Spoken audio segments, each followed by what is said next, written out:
Welcome back to my channel AI True Scale. This is Sirisha Ross, your host. So today I'm excited to welcome Tanya Jolliffe, founder of LIT Wellness Solutions. So she is a registered dietitian, integrative mental health expert, and wellness consultant who helps people move beyond diet culture to build sustainable whole person health. So she's also the author of the Mindful Me Journey, empowering individuals to create lasting lifestyle and mindset changes. Let's welcome Tanya to our show.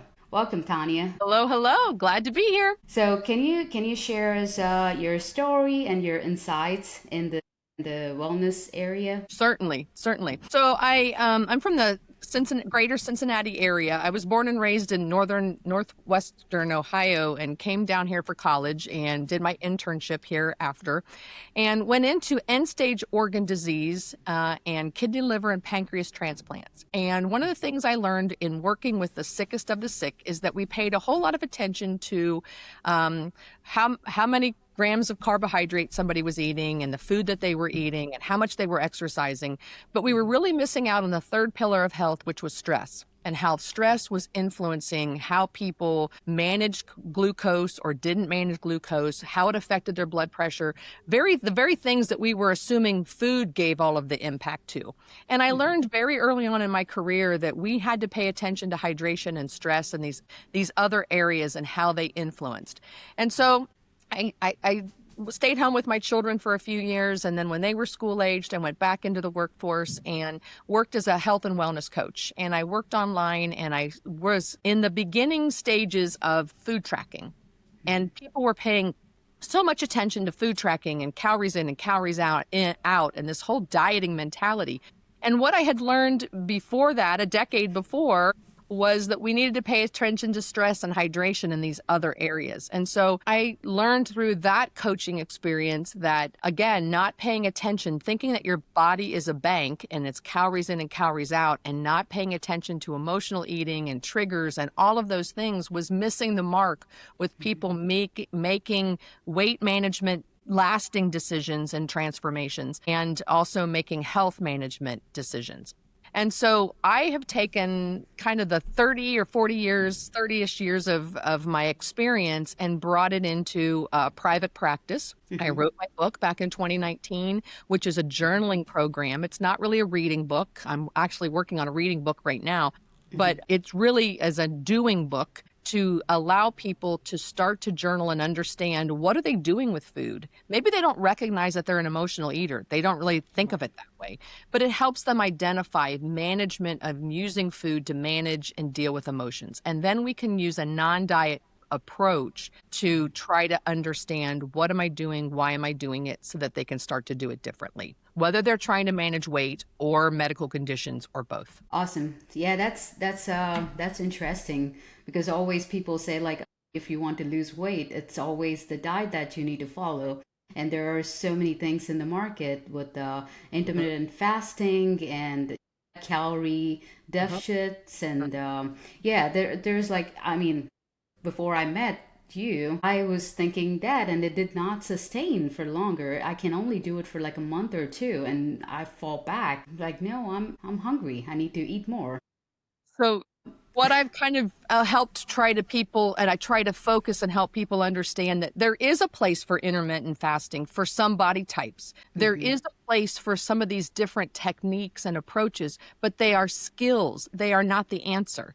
And you have to understand the question. You have to answer the right question with the right skill. Right, and especially for me, I'm a carb eater. So I'm from India, and the staple food is rice. It's kind of I mean, like I'm an only child for my parents, but there are some families with 4 or 5 kids. You can't feed like all the veggies or the meat for all the family. It's like, you know, so that's why typically our plates look more of a carbohydrate dense foods and yeah, some kind of fiber and some kind of protein. But now when I moved to US, like 18 years ago, everything changed. It's like, yeah, your plate needs to be only probably half a cup of rice and everything else. And it's a huge change for Mhm. someone who's coming from carb dense spots like India and China. So Mhm. it's interesting. It's very interesting, and right now, like everyone wants to look healthy. Everyone wants to look pretty. Especially women, and they want to look really nice in any outfits. Yeah, so I think this will be a very good spot for someone to listen to your insights and follow them. Yeah. So, that being said, can you share a real time example? Like, I know you do one on one coaching. So, how do you approach if someone like me coming to you, hey, Tanya, I'm from India and our plates look high carb dense food. And if I don't eat carbs, consume, my brain stops working. So, how do you deal with the patients like that? Well, have kind of developed, and that's partly why I consider myself a non-diet dietitian, because I want to bring together the two worlds, the art and the science. So the science side of it is your body type. That's one science. It's the genetic side of it. And so if you look at many families, they're not all built the same. There'll be some that are body types one way and some that are body types another. I use the analogy of Mr. Potato Head. So if you've ever played with a Mr. Potato Head, you can put a Mr. Potato Head together, all different kinds of configurations. And it's the same way with us. We are genetically put together kind of all differently. And so some of us have faster metabolisms and some of us have body types that have slower metabolisms.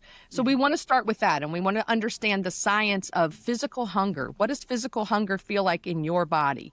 So what kind of signals do you get? The example that I give for myself is that when I'm at like a scale of 1 to 10, if the hunger area is a 3 to a 7, that's the kind of area we're looking for.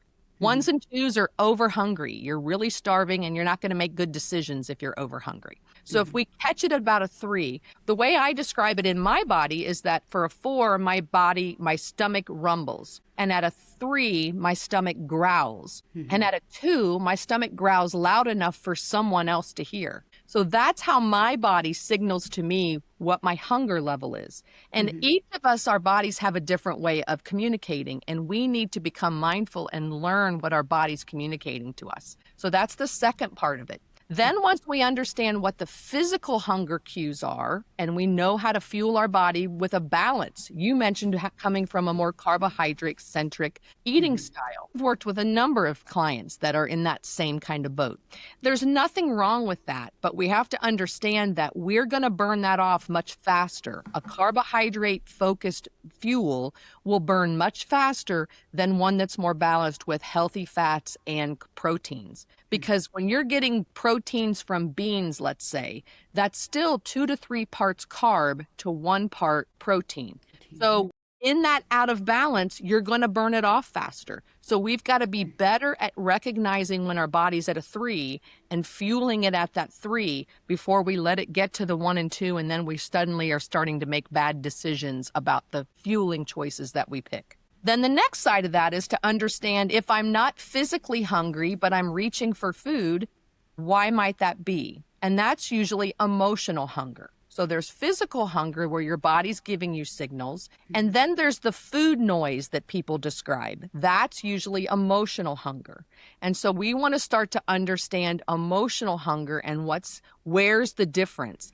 And so that's where the journal comes in, and using the book and the journaling process to kind of start to understand, what are the emotions I'm feeling? Am I sad? Am I lonely? Am I frustrated?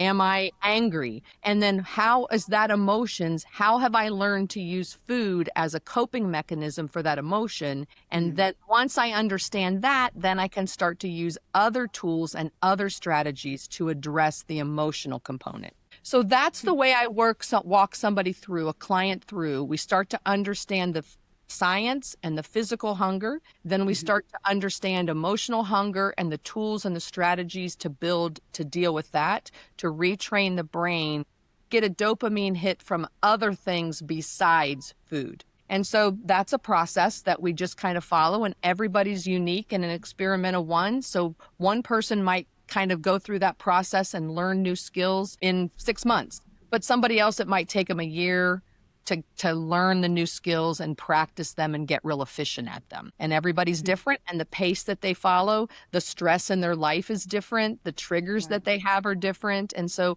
that's where the individualization of working one-on-one with somebody comes in, because we need to understand, what are your triggers? What are your body signals? How are you responding to them? Are you noticing them?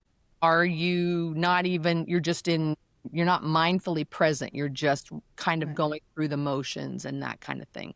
And so I Right. have a variety of tools and assessments and things that I use to help people discover and understand, so that they can begin to develop the skills that they need in a new way, to learn a new way to eat.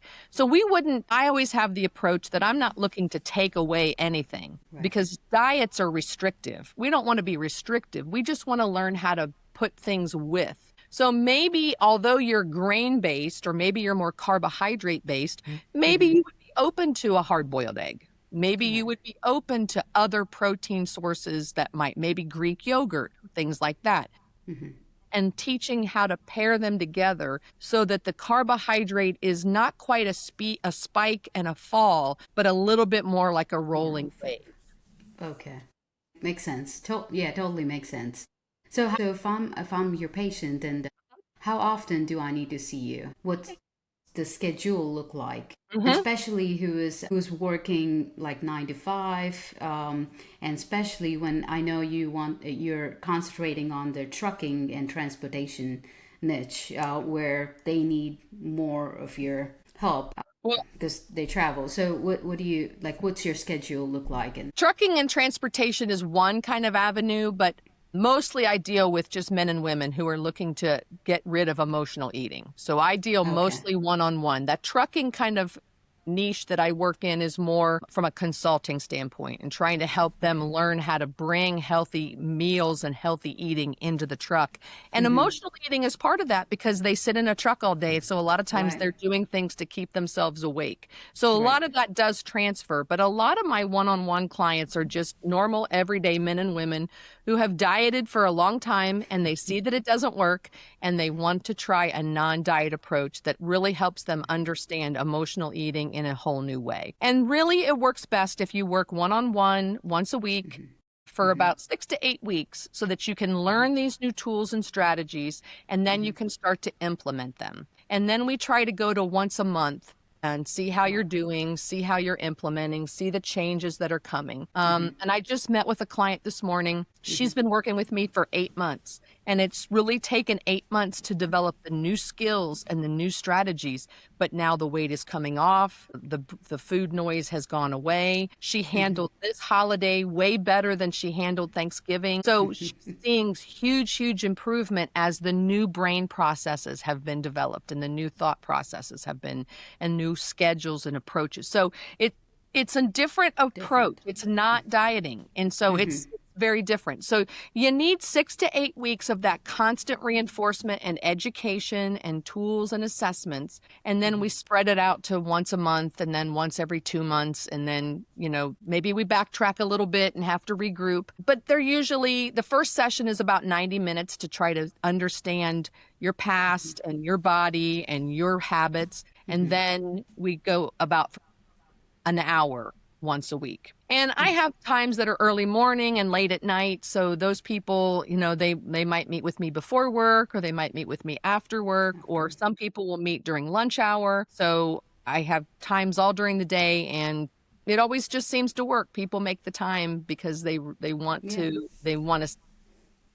right, and right. I I think do private pay as well as take most major insurances here in the United States. that's good. I think the Mhm. insurance is like Mhm. will probably help people Yep. to get on it. Yeah, Yeah, lots of my that's people use great. their insurance. Mhm. Okay, so they need to get a physician note or something to Nope, go you through can it, just go or to my website, and there's a link right there that you click that says "Use Insurance," and it will tell you what your copays will be. It'll tell you if your insurance is covered, and it'll all, one step, just one click, and you can schedule after you verify that you have insurance coverage. So it's really pretty one-stop shop. awesome. Yeah, that's great. So yeah, I think it's good for me too because I have the same issue. I kind of go on a diet, and it just, I can't sustain my problem is like I don't crave for food, but again, like when the time is at 12 or 1 o'clock for my lunch, my brain is telling me, like, even though I'm not hungry, it's kind of telling me that, hey, you need to eat food. If not, like, you don't have strength. And yeah, it's kind of like emotional. As you said, it's like something that's connecting to my brain, and brain is kind of giving me those things. So yeah, that's like Well, really, we learn to be clock eaters, not listening to mm-hmm, our body. We look at the right. clock and it's like, oh, it's noon. I'm supposed to eat, even though I'm not hungry. And so it's learning how to be back in touch and be mindfully connected with our body and the signals our body's telling us. And then Mm-hmm. knowing how to fuel our body best to keep that metabolism fire going efficiently. Cool. And so in your clients, what age group do you kind of mostly see this problem? Well, everybody has emotional eating because if you really think about it, we started learning how to eat emotionally as children, you know? Mm-hmm. And so I see clients from 13 up to adult. A Wow. lot of my clients are in their 20s and 30s. That's a lot of my client base. But then I have a lot of people who I've had some, 50s and 60-year-olds that have done the whole dieting thing over and over and over, and they decide they want to learn something different and do it a different way. Um, Right. so, yeah, it's sad, but many 20 somethings have been dieting since they were teenagers because Yeah. that's what the world has told them. And they've taught Correct. them this lie that a calorie is a calorie and that all calories are equal. And that's just a Okay. flat out lie. Your body does not use 100 calories of an apple the same way as it uses 100 calories of an egg. Their purposes are different and how they're used and utilized are different. And their macronutrients and their micronutrients are different. And so the idea that a calorie is a lie that the industry known as the marketing industry who wanted to promote diets Mm-hmm. because they knew this one wouldn't be sustainable. So then you'd buy the next one, and then you'd buy the next one, and then you'd buy the next one. And That's what true. I always say to my clients is my job, if I do my job well, you won't need me anymore. I don't want a client for the rest of their life. I want to give you the tools and the strategies, help you learn the behaviors so that you can fully transform. That's igniting the change within. That's my tagline. Ignite the change within. And once you ignite that change, once you learn the skills, Beautiful stuff. once you put all that in place, you don't need me anymore. And that's my goal. My goal is that you don't need a diet or a coach the rest of your life. You learn your body and your habits and your skills, and you know how to do what you need to do. And you will never need a diet again in your life because you will learn everything you need to fuel your body in the best way possible. And that will manage your health and your weight. That's an awesome message, and it's like I can see your true heart to help people, like for their life. It's not, you're not that kind of person where, hey, I need to make money, so I'm going to just give them some temporary solutions and make them come back to me Right. every 6 months. So that's awesome. So that's awesome. You're doing that. So let's shift gears a little hmm bit. hmm So what are the major shifts in the healthcare wellness industry that you're seeing right now? Well, we're seeing more and more people shifting to non-diet because we've had decades where we have seen it hasn't worked. So we have many, many more dietitians who are using a non-diet approach. Now, everybody uses different tools and different strategies, and they approach it a little bit differently, but Mm-hmm. lots and lots of people are embracing this non-diet whole foods approach. So that Mm-hmm. is encouraging. We're also encouraging and seeing in the trend moving forward of the whole person. That's the other side. So if we think about it, for a long, long time, diets have always been about calories in and calories out. So it's always been about physical well-being Mm-hmm. and emotional, what you eat and how you move your body, physical health. Mm-hmm. Mm-hmm. Well, and then during COVID, we saw emotional and mental well being kind of come to the forefront. And that's great and that's wonderful. But that's where this whole idea of emotional eating has now come to the surface. Well, if we have this emotional component and the stress that we need to better manage, we need to learn new ways to manage it beyond just food. So that's really good. Well, we also have to understand that people are whole people. Go back to my truck drivers. They might be out on the road for 7 days, but their life and their family is still back home. It's still dealing and coping. And so they might be on the road driving, but they might still be worried about what's happening at home. And that stress can take their attention off of the road. And so it's bringing some of those types of things. So one of the examples that I give is that, people can go get a gym membership and they can be doing all the right things in terms of going to the gym 5 days a week or 6 days a week. And then they buy clothes to be able to afford to look the part and to look like they fit in at the gym. But their finances can be a shambles because they can't afford what they're doing. They can't afford the fancy food, organic food. They can't afford the gym membership. They can't afford the personal coach. They can't afford these things. And so the stress of their financials being out of whack can undo the very things that they're trying to accomplish at the gym, because we have to understand other dimensions of wellness. And so we are seeing more of that coming in. More and more companies are starting to include financial planners and financial support to help people with financial well-being. And so we're starting to see this trend where we're looking at people as whole people and not just a weight or a health condition. And that's very, very encouraging, because all elements and all dimensions of well-being influence health, weight, all of those numbers, all of that. So it just gave me like an interesting question. I just wanted to take it back, and it's kind of coming from my experience. So there are some foods I know that they're healthy, especially like salad, right? Okay. So I wanted to get on the salads for nighttime. And I love salads. And for some reason, some of the days I don't feel like eating it, even though I like it. I kind of feel I crave for something else, something more carb dense or maybe sweet stuff like ice cream. Or do you think that it's something to do with like I'm lacking somewhere or something, and that's why I'm craving foods like that, or what is it? Yeah, there are sometimes your body is telling you some things that it needs. For instance, sometimes when you're craving chocolate, it's that you need magnesium. And so that sometimes can be the cause. And sometimes people will say, especially women, during their cycle or as it's time for their cycle, they will notice that. Well, your magnesium level could be a little lower at that same time. Your body could be telling you during that phase of your cycle, you need more magnesium.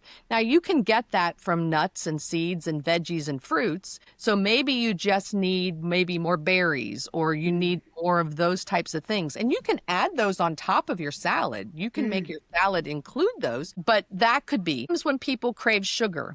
It could be chromium, it could be carbon, it could be phosphorus, it could be sulfur, it could be tryptophan. Any of those could be what your body's telling you it needs, but it's coming through as sugar.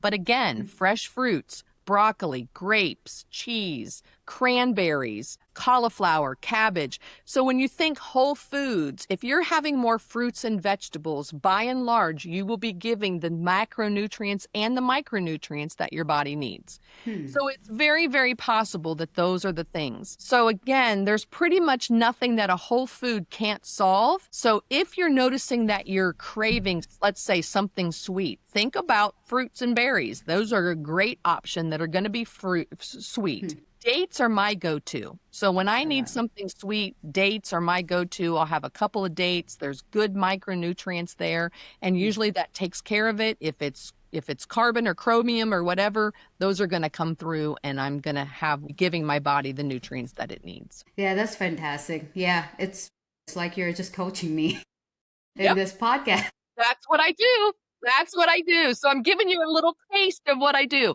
And that's really it. Everybody's individual. And so when you come to a session, you come and you bring these and you're saying, well, this is what I'm noticing. And journaling can bring that out too. What are you eating? Why are you eating it? You start to bring that to the surface. And then you ask the question, and then there's a science reason. So there's a behavior, but we want to understand the science and the behavior, both sides. And that's why I say it's an art and a science.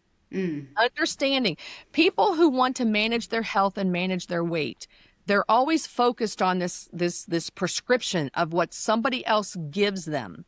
Well, that's only going to last for a short period of time. because then life's going to come, life's going to hit, stressors are going to hit, holidays are Right. going to hit, and you don't have the Hmm. tools and the strategies for the behavior outcome that you want. Right. And so that's why I try to focus on behavior, understanding the behavior that you're exhibiting, why you're exhibiting it, and then how you can express different behaviors and learn different behavioral skills. And that's where true transformation comes. I use it in my own life, and it's because of what I learned. I know diets and I know calories in and calories out, and I also know that that doesn't work when you're emotionally triggered by a life change or a life experience. Becoming a new Hmm. parent, getting married, having a breakup, having the loss of a pet, all of those things are those life stressors that shake us up.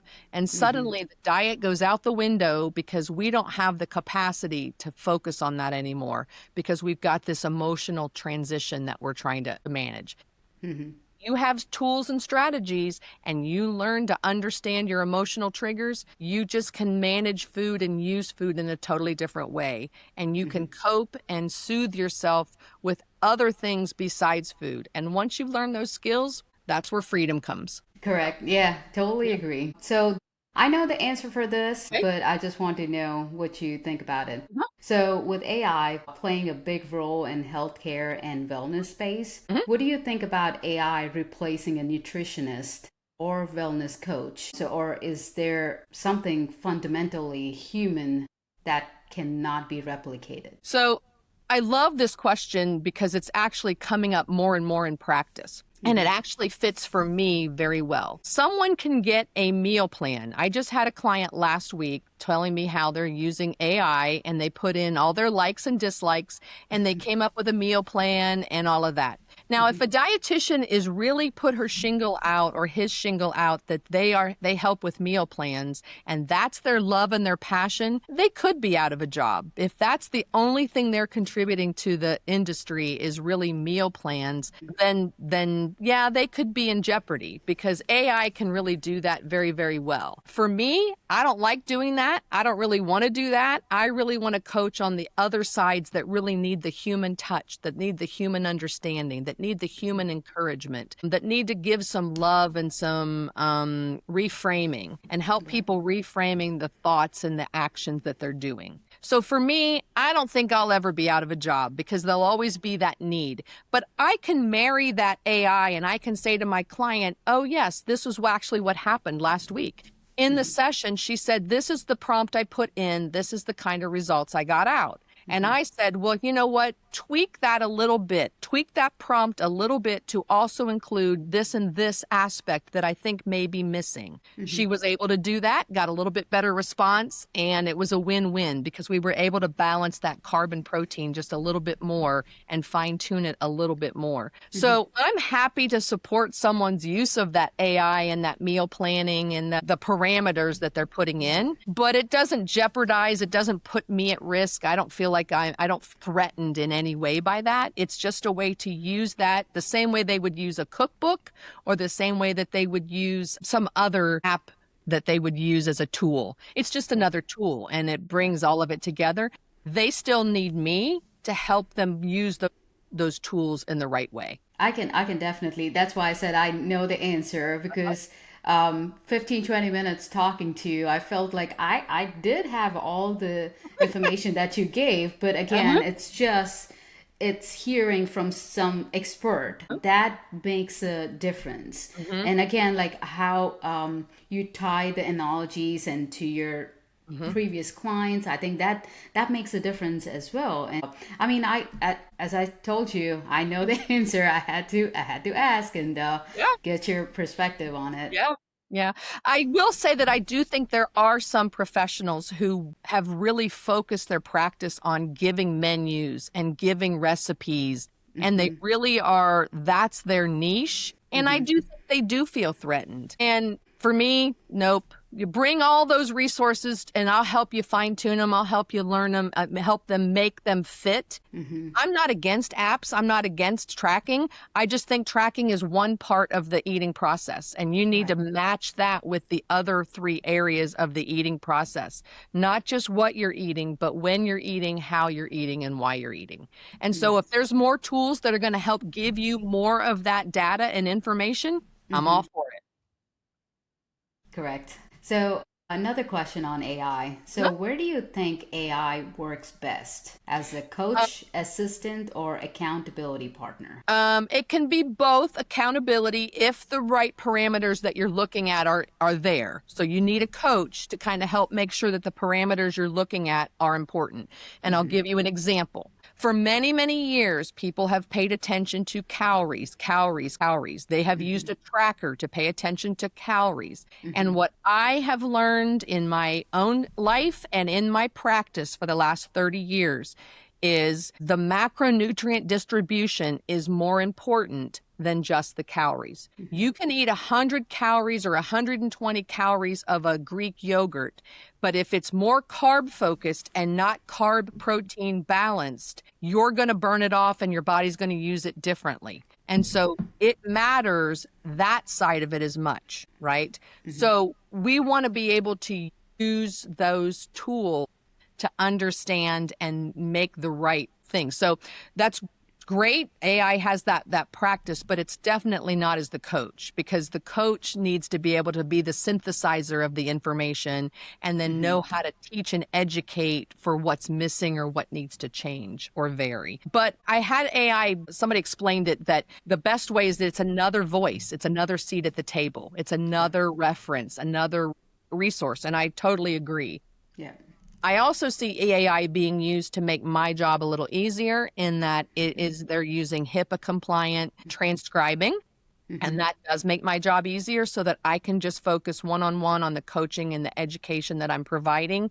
And then someone else is the note taker in the room. And then all I have to do is go through and make sure that what they captured is accurate. So that's a great time saver. And I use that myself, and I hope that never goes away. Yeah, yeah, sure. I think yeah, we talked about that Yeah. before we hopped on. So yeah, yeah, Mm-hmm. note taker is, it saves you a lot of time, and you just need to proofread and make sure it did the job right. Yep. So, and Exactly. again, with AI being advanced every day, yeah, you're going to see more and more tools like that, which will help your job, which will not take the human Right. aspect of what you're doing. So Right.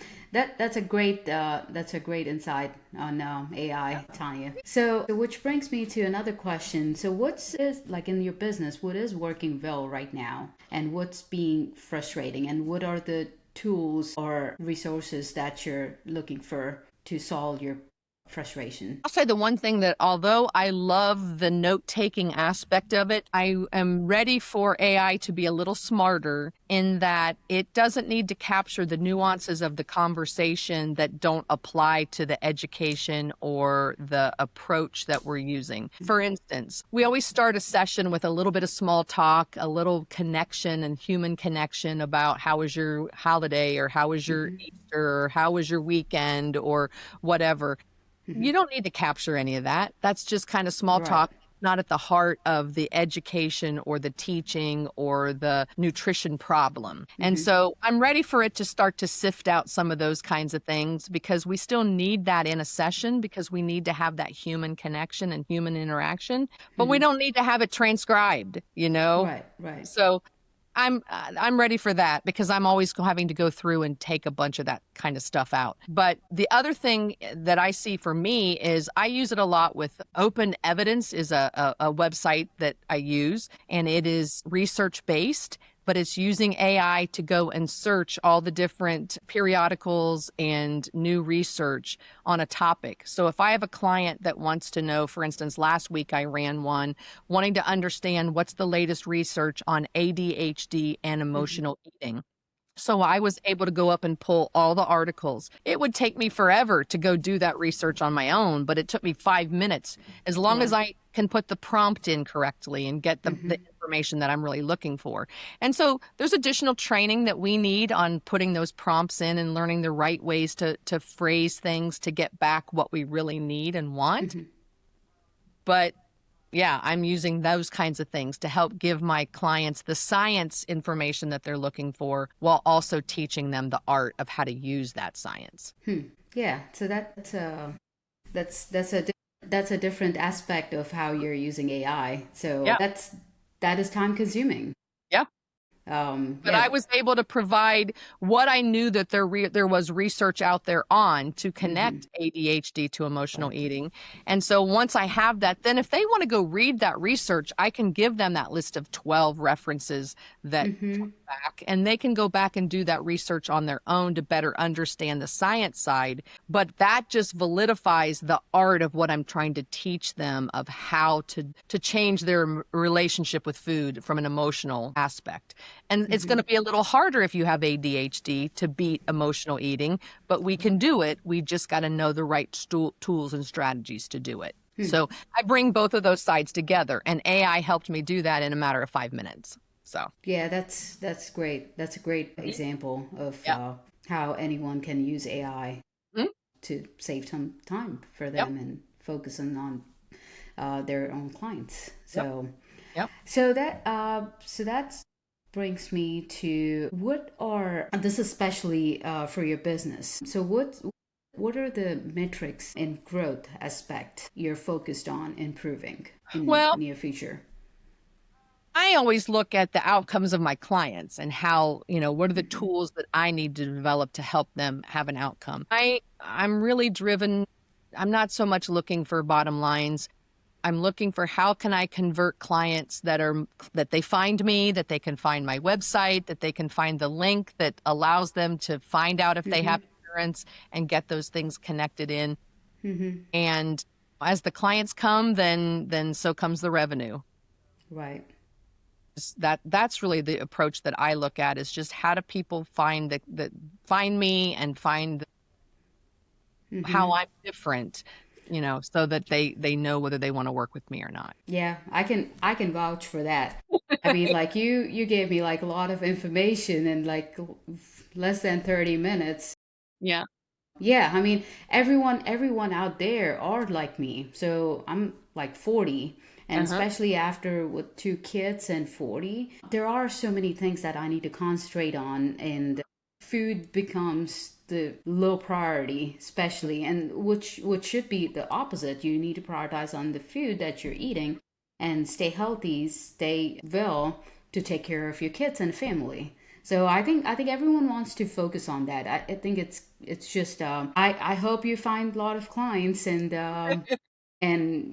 we definitely need people like you to educate and show them the path. I always love the reinforcement just from you, the reinforcement Hmm. that what I do matters and that it is a connection that I just come at it from a different approach. People always want to look at, I want to lose 10 pounds. And how Hmm. I want them to look at it is, what are the behaviors that I need to change to allow me to lose 10 pounds? And once you learn those behaviors, it isn't just 10 pounds that you're going to gain, lose, gain, lose, gain, lose. You're going to lose them and they're going to stay off. Right. That's the goal. It's not just to lose 10 pounds, it's to keep it off Right. for the long haul, right? But it's also understanding, what am I doing? Why am I doing it? If you Right. can't answer those two questions, you'll never figure out how to do it differently. Right. Agreed.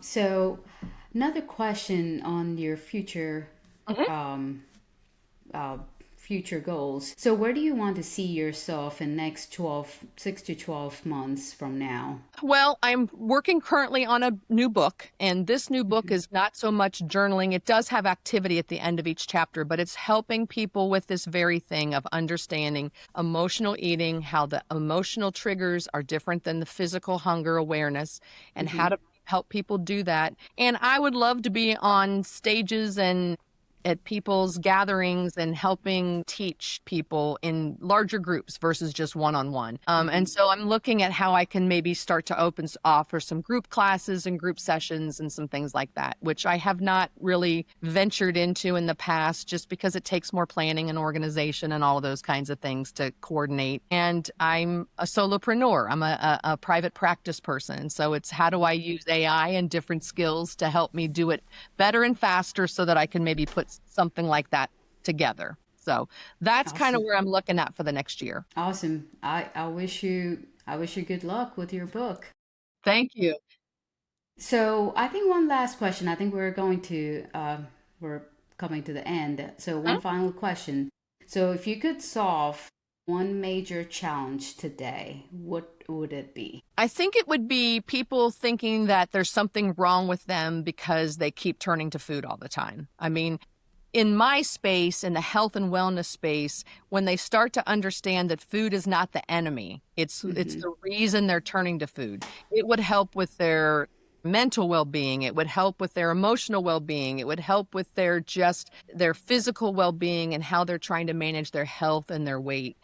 The world has a lot of strikes against us right now, especially in the United States. There's Mm-hmm. genetically modified food, there's Mm-hmm. additives, there's preservatives. Those aren't our fault. Those aren't people's fault. Those were things other people did. And so if we can stop vilifying ourselves and stop beating ourselves up and start just learning how to love and accept that I just need to learn new strategies and new tools. I just need Mm-hmm. to learn a new way to approach and understand what's happening. And once they can just love themselves a little bit and stop beating themselves up, then they're a little bit more open to what is the other way. So if I Mm-hmm. could just help people solve one thing is you're not the problem. It's not Right. your fault and you're not the problem. And we could just approach it a little bit differently and they'll find that the solutions aren't as hard as they thought they were. Thank you. Thank you, Tanya. Thanks for sharing an incredible journey with us today and all the insights that you gave us.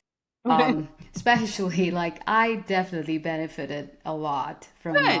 from this session, and I hope my audience will find great insights from your experience and everything that you shared.